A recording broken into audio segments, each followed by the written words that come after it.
Nous l'avions découvert ensemble avec le Sleep Analyzer. Withings nous propose un tracker de sommeil nouvelle génération. En plus d'avoir un suivi performant très précis du sommeil, on va pouvoir grâce à lui détecter l'apnée du sommeil. Je l'ai testé pendant un mois. Comment fonctionne-t-il? Quelles sont les données qu'il a recueillies pendant mon sommeil? Suis-je satisfait de ce produit? Comment ce Sleep Analyzer a pu intégrer mon environnement domotique? C'est ce que nous allons voir dans cette vidéo.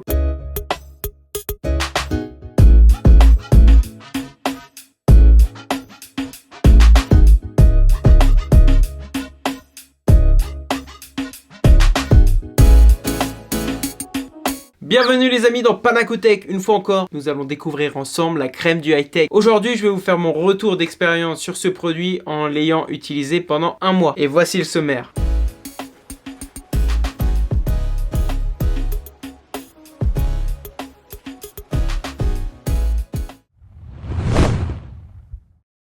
Commençons par un rappel de comment il fonctionne et à quoi il sert. Il peut se glisser sous un matelas allant de 10 à 45 cm, donc c'est à peu près la plupart des matelas. Si vous avez un sommier à latte, vous pouvez installer une petite planche ou alors un petit carton pour le poser pour que ça détecte au mieux votre sommeil. Moi personnellement, j'ai un lit assez compliqué. J'ai un surmatelas de 5 cm et un matelas de 25 cm. En plus d'un sommier à latte. Au départ, j'avais testé sous le matelas, entre le sommier et le matelas. Puis j'ai décidé de le mettre entre le surmatelas et le matelas. Et là, ça marche parfaitement. Depuis, il n'a pas bougé. Le capteur fait 63,7 cm de longueur, 19 cm de largeur et 5 mm d'épaisseur pour un poids de 350 grammes. Comment fonctionne-t-il? On l'avait vu ensemble. Vous le glissez sous le matelas, je vous l'ai dit. Vous faites la configuration via l'application Healthmate de Withings. Et après, le tour est joué. Plus besoin d'y toucher. Il va se connecter au Wi-Fi et c'est par ce biais qu'il va transmettre les informations du sommeil une fois que vous aurez quitté le lit le matin. En fonction de votre Wi-Fi, si la connexion est bonne, etc.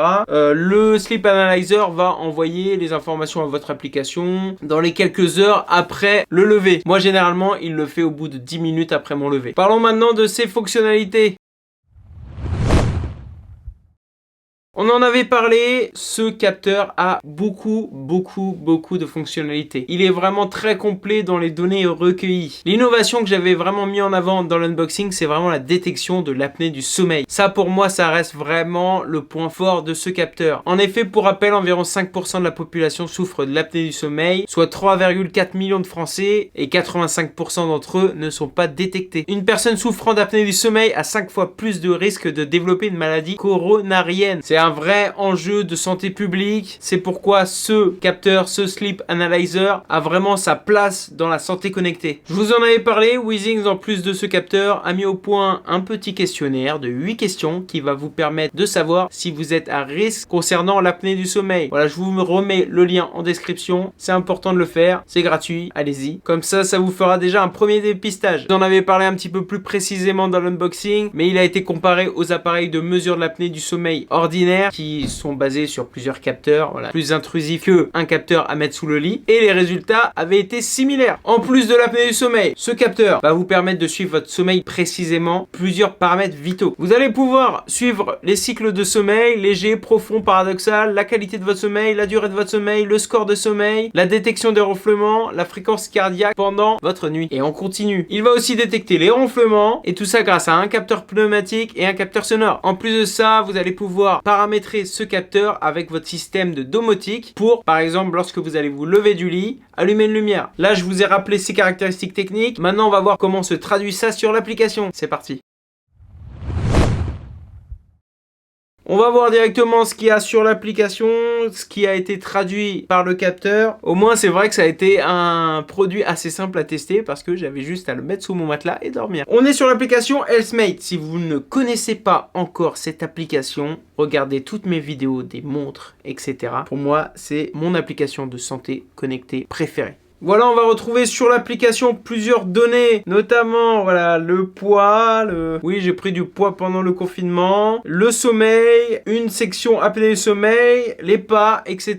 Les pas, moi, ils sont pris grâce à ma montre Withings, la SteelHR Sport. La balance est prise grâce à ma Body Plus, ma balance connectée de Withings. Et le sommeil, là, il est pris par le Sleep Analyzer. Ce qui est intéressant, c'est que en dormant avec ma montre Withings et mon capteur, le Sleep Analyzer, capteur, les données de sommeil seront principalement celles du capteur. Mais on va pouvoir aussi, en allant, voilà, je vous montrerai une nuit où il y a eu les deux, voir les données de la montre, la Style HR. Donc on va pouvoir comparer ce que la montre a pris par rapport au capteur. Et ça, c'est encore plus intéressant. Globalement, ce qui va nous intéresser, nous, aujourd'hui, ça va être les données de sommeil. J'ai pris une date au hasard, voilà, le 21 mai. J'arrive sur ma nuit. Le 21 mai, je me suis couché, je me suis endormi à minuit 35, je me suis levé à 7h31. On a un graphique qui nous saute aux yeux. On a ce graphique qui va nous donner les différentes phases de sommeil, les différents cycles de sommeil. On aura éveillé en gris. REM, c'est le cycle paradoxal, le sommeil paradoxal, léger et profond. On a directement en dessous un score de sommeil. Ce score de sommeil va nous permettre d'avoir en un coup d'œil un bilan de notre nuit. Vous voyez par exemple le score de sommeil. Après, il va détailler les éléments suivants. La durée. La durée était de 6h50, ce qui est pour lui un petit peu en dessous de la zone optimale. Après ça va dépendre des personnes. Moi, je dors généralement entre 6h30 et 7h30. Après ou avant, je suis fatigué. La profondeur, là, c'est intéressant parce qu'elle a été bonne. On nous donne à chaque fois que je clique des éléments de traduction de la profondeur. Votre nuit a été efficace, 48% passé en phase de récupération. On a le sommeil profond, le sommeil paradoxal. Donc ça, c'est les phases de récupération. À chaque fois qu'on va cliquer dessus,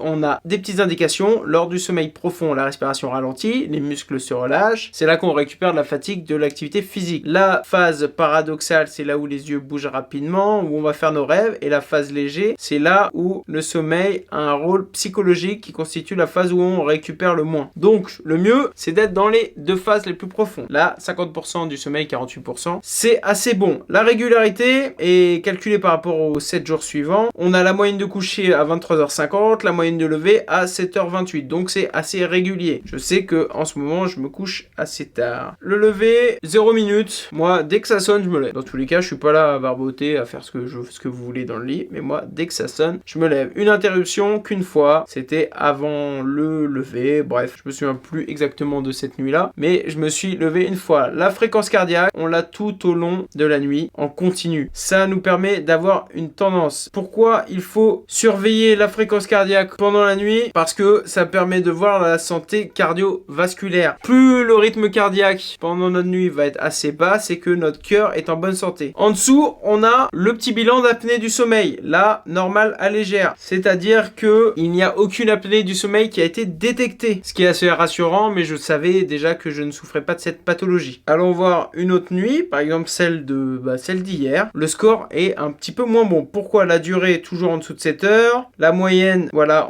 j'ai passé que 40% de la nuit en phase de récupération, qui est pas très bonne. La régularité, ça va bien aussi. Les interruptions, j'ai été réveillé 3 fois dans la nuit. Et ça, c'est ça qui casse un petit peu les phases de sommeil récupératrices. La fréquence cardiaque, on était à 50. On voit là, regardez mes fréquences cardiaques la nuit, comment elle a baissé sur ce mois-ci, etc. Après, on va pouvoir, vous voyez tout en bas, on a le petit onglet qui va nous permettre de voir sur la semaine et sur le mois comment était notre sommeil. Voilà, globalement, là, on est sur un début de mois, c'était à peu près vert, mais voilà, on va avoir cette vision qui va nous permettre d'avoir notre score moyen par mois ou par semaine et de voir où on n'a pas très bien récupéré. On peut voir aussi en bas, je sais pas si je vous montrer qu'il n'y a aussi eu aucun ronflement détecté. C'est logique aussi parce que je ne ronfle pas.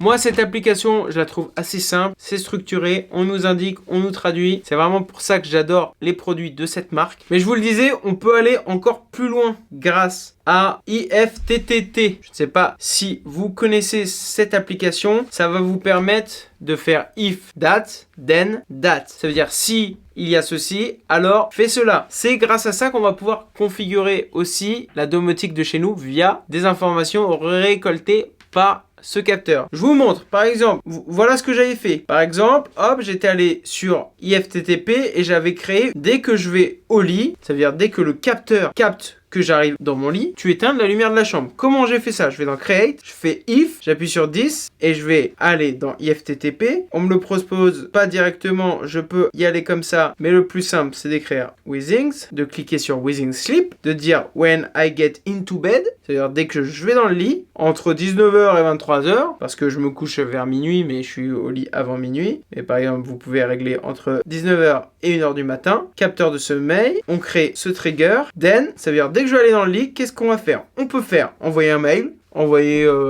écrire un tweet, envoyer une notification qui dit vous êtes au lit. Et moi, vous voyez, vous avez, bon, je vous fais pas une vidéo sur FTTP, mais vous pouvez aller voir, c'est super complet. Vous pouvez le relier à peu près tout en domotique. Et moi, je vais mettre Hue, Philips Hue, qui sont mes ampoules connectées. Et là, je vais dire Turn off my light, laquelle, soit je mets haut, soit je mets chambre 1. Et hop, et je crée l'action. Et voilà, je fais Next. Et voilà, dès que j'irai au lit, ça éteindra la lumière de la chambre. Il y a beaucoup de possibilités là-dessus. Et moi, je trouve ça vraiment top. C'est du confort, c'est voilà, la maison connectée. Vous pouvez par exemple brancher votre prise de la cafetière avec une prise connectée le soir. Et en disant, quand je me lève du lit le matin, ça chauffe mon café. Comme ça, vous descendez, vous arrivez dans votre cuisine, tac, le café est chaud. Moi, je trouve ça vraiment top d'avoir pensé à ça. Et bah là, je m'en sers vraiment tous les jours.